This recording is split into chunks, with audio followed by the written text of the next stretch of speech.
Hello friends, आज हम topic discuss करें क्लास 11 से। चैप्टर लिया है सीक्वेंसिंग सीरीज।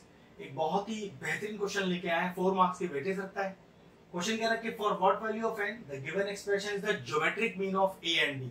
तो पहले ज्योमेट्रिक मीन का कांसेप्ट सिखा देता हूं। क्वेश्चन तो काफी आसान है, बस ये है कि स्टेप्स का थोड़ा ध्यान रखना पड़ेगा। अगर मैं आपसे बोलता कि a b c are in GP, जी हाँ, a b c are in GP, तो ज्योमेट्रिक मीन कैसे निकालते हैं? या मैं आपसे कह सकता हूं कि भाई कॉमन रेशियो कैसे निकालते हैं? हम कॉमन रेशियो कैसे निकालते हैं?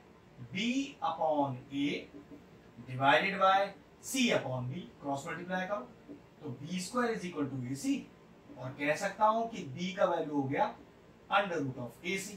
तो अगर a b c 3 नंबर आपके पास हैं तो उसका ज्योमेट्रिक मीन कैसे निकलता है? जो मिडल टर्म होता है is equal to under root of first and third. ये जीएम तो मैंने आपको 3 टर्म के लिए निकाला, लेकिन सोचो कि टर्म आपके पास सिर्फ ए और बी हो, आर इन जीपी, तो फिर ज्योमेट्रिक मीन क्या होगा? तो याद रखना, ज्योमेट्रिक मीन होगा under root of both the terms. भाई नियम तो under root of both the terms का ही है ना, जबकि मिडल टर्म के वो बराबर है, लेकिन यहाँ पर 3 टर्म है ही नहीं, तो मिडल टर्म का चक्कर ही नहीं है। डायरेक्टली जीएम क्या हो जाएगा? ए और बी का under root of A B. तो बस ये जो एक्सप्रेशन है वो ए और बी का ज्योमेट्रिक मीन के बराबर है। तो वैसे ही करते हैं।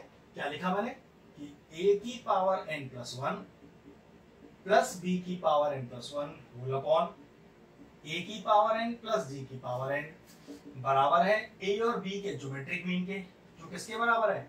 Under root of A B. अब अगले स्टेप में क्या करना है? कुछ नहीं करना, क्रॉस मल्टीप्लाई करते हैं। मान लीजिए इसके नीचे तो 1 लिखा है, तो 1 से इंटू करेंगे तो कोई फर्क पड़ेगा नहीं। a की power n plus 1 plus b की power n plus 1 is equal to, इसे ध्यान से मल्टीप्लाई करते हैं, a की पावर n प्लस b की power n into under root of A B. अभी यहां देखो क्या करना है, तोड़िए इसकी पावर, a की पावर n इंटू a की पावर 1 प्लस b की पावर n इंटू b की पावर 1।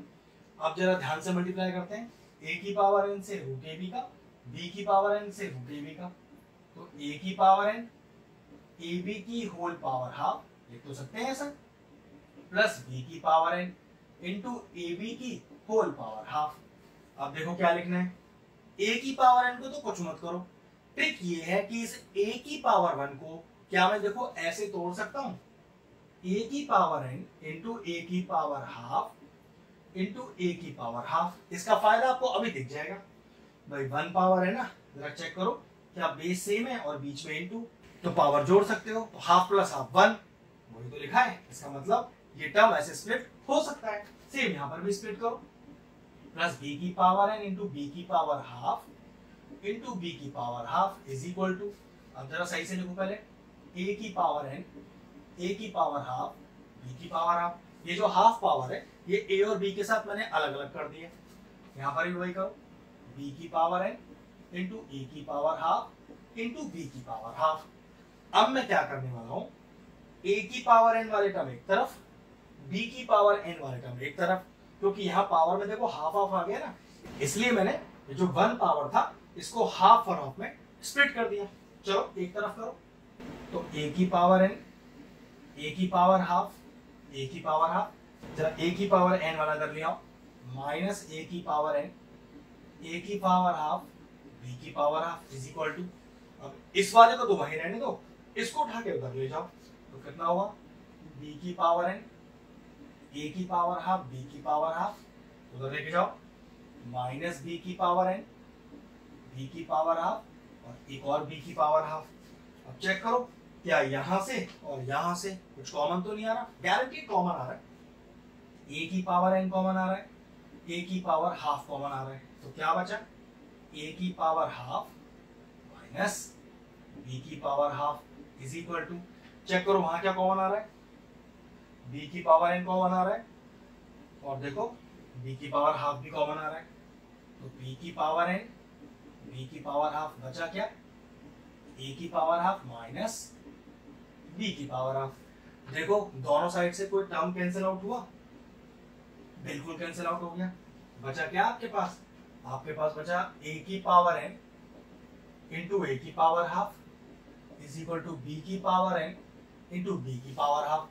जरा ये पावर n वाले टर्म एक तरफ करते हैं और पावर हाफ वाले एक तरफ करते हैं, तो ये कितना आ गया a की पावर n, नीचे लाइए इसको b की पावर n, b की पावर हाफ, नीचे लाइए a की पावर हाफ, ये कितना हो गया a अपॉन b की होल पावर n, और ये कितना हो गया b अपॉन a की होल पावर हाफ।